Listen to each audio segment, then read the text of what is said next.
Մեդիափորձագետներն ահազանգում են նոր վիրուսի մասին, խոսքը Telegram-ով ու TikTok-ով տարածվող հղման մասին է, որն առաջին հայացքից հիշեցնում է Wildberries-ի էջը։ Կիբերհանցագործները գովազդում են, ներբեռնելով ֆայլը, օգտատերերը հնարավորություն կունենան ապրանքը պատվիրել նախկինում եղած մատչելի տարբերակով, այսպես կոչված Մոսկվայի պատվերների գնով։ Մարդիկ այդ հին տարբերակի հիման վրա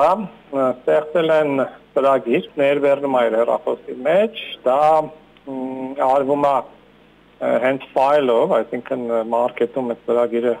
գոյություն չունի։ Սամվել Մարտիրոսյանը զգուշացնում է, ներբեռնելով այս ծրագիրը մարդիկ իրենց հեռախոսի ամբողջ պարունակությունը, այդ թվում հեռախոսին կցված բանկային քարտի տվյալները հասանելի են դարձնում կիբերհանցագործին։ Ավելին, խարդախին հեռախոսում եղած լուսանկարները, տեսանյութերն ու հեռախոսահամարները գողանալու լրացուցիչ հնարավորություն է տրվում, որոնք նա կարող է հետագայում օգտագործել զոհի դեմ։ Պարզ չէ թե ով է այդ ծրագիրը արտադրել, ինչի համար եւ այլն, բայց ասած է, որ ինքը պոտենցիալ ունի իր մեջ հնարավորություն մարդկանց վնաս տալու,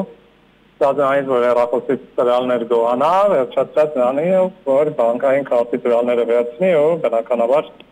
մարդ ունենա ֆինանսական կորուստ։ Խարդախության մեկ այլ սխեմայով WhatsApp-ով խարդախը կապ է հաստատում ապրանք, մասնավորապես բջջային հեռախոս վաճառողի հետ, ապա պայմանավորվածություն ձեռք բերում։ Հանդիպման ընթացքում խարդախը վերցնում է զոհի բանկային քարտի տվյալներն, ասելով, թե ցանկանում է ապրանքի համար անկանխիկ վճարել։ Զանգահարել է իր ընկերոջը, որպեսզի նշված բանկային քարտին ուղարկի